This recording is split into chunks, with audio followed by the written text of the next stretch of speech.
Quelque part dans cette foule, une diplomate encore méconnue ne parvient plus à convaincre.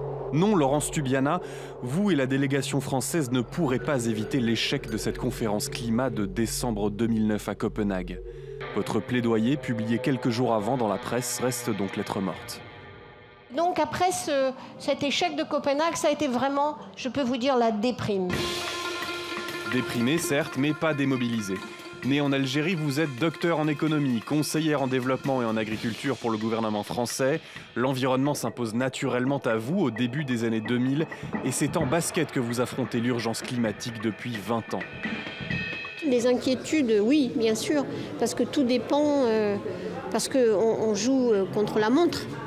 On est en retard.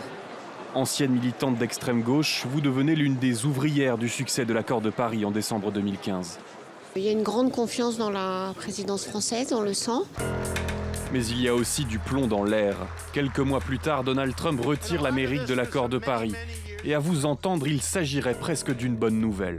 Donald Trump a réussi à faire du climat qui était depuis 2015, tout le monde était content, donc on allait appliquer une question technique, entre guillemets, industrielle, technologique, une question politique majeure. Rarement candidate à une élection, vous semblez faire de la politique autrement à la tête de la Fondation européenne pour le climat. Mais dans cette course pour la planète, il est peut-être trop tôt pour savoir si le souffle sera suffisant face aux climato-sceptiques.